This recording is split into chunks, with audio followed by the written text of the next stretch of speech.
What does civic engagement mean? What do you picture when you hear those words? Someone picking up litter in a public park? Someone canvassing their neighborhood about a local political race? Civic engagement means working to make a difference in the life of our communities. It means promoting the quality of life in a community through both political and non-political processes. A morally and civically responsible individual recognizes him or herself as a member of a larger social fabric and therefore considers social problems to be at least partly his or her own. Such an individual is willing to see the moral and civic dimensions of issues, to make and justify informed moral and civic judgments, and to take action when appropriate. So, civic engagement involves both the self and others, and it exists on a continuum of actions. At the far end of the spectrum are the big acts that involve lots of people, organizing as a community leader, running for public office, but there are many actions one can take to engage as a citizen. One way to think of the continuum is that it starts with you, and actions on the continuum involve widening circles of involvement. So to start, pay attention.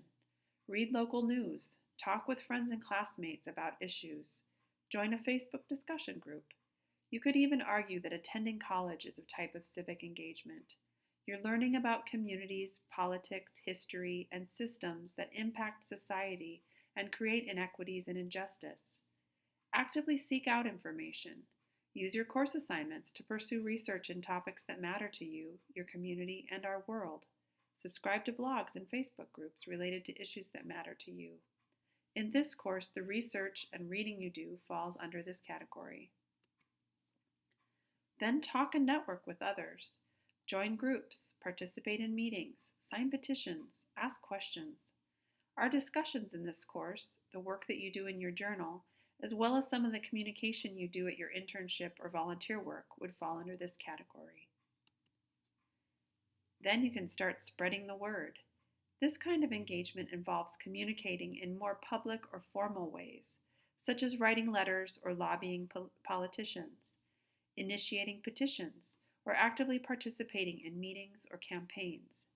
Some examples of this kind of action include things like going door to door to talk to neighbors about an upcoming meeting, or giving testimony at a city council meeting, or posting comments on a public blog, and voting.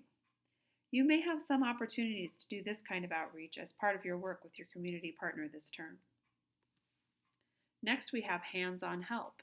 This kind of work takes many forms, but is generally providing some sort of service or work that directly affects people, organizations, or causes. Volunteering at an organization, fundraising, or political campaigning would all fall under this category. And finally, we have initiating action. These types of engagement involve activism and community organizing. They are often very public and potentially contentious activities, such as demonstrations, strikes, or boycotts. And all of these types of actions matter, whether reading the newspaper and asking questions or running for political office.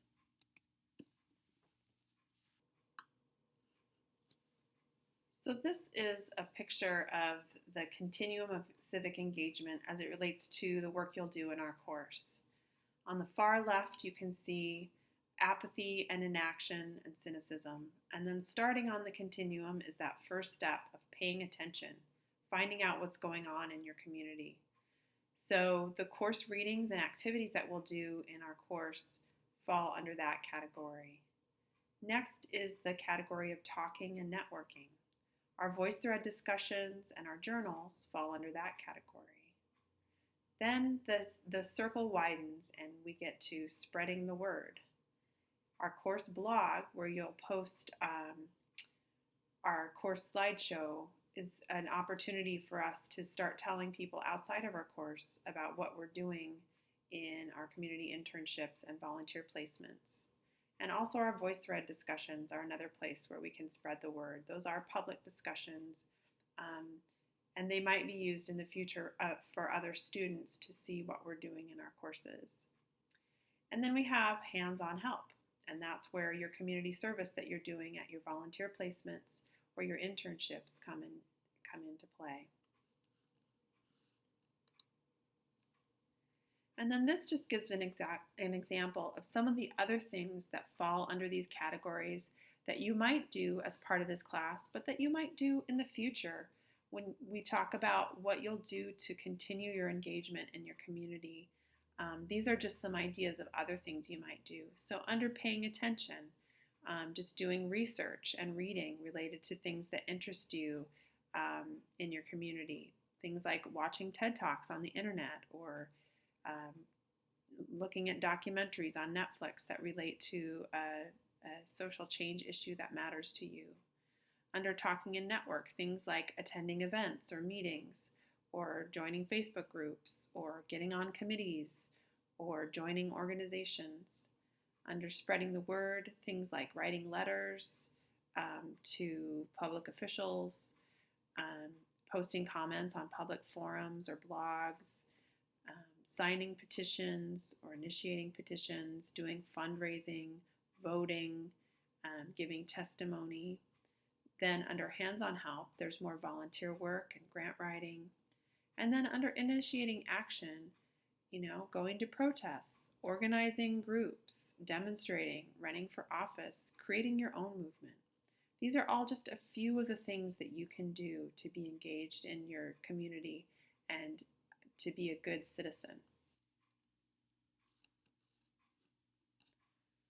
So keep in mind that you don't have to do all of these things. Depending on the issue that you're working on, you may be at different points of the continuum at different points in your life.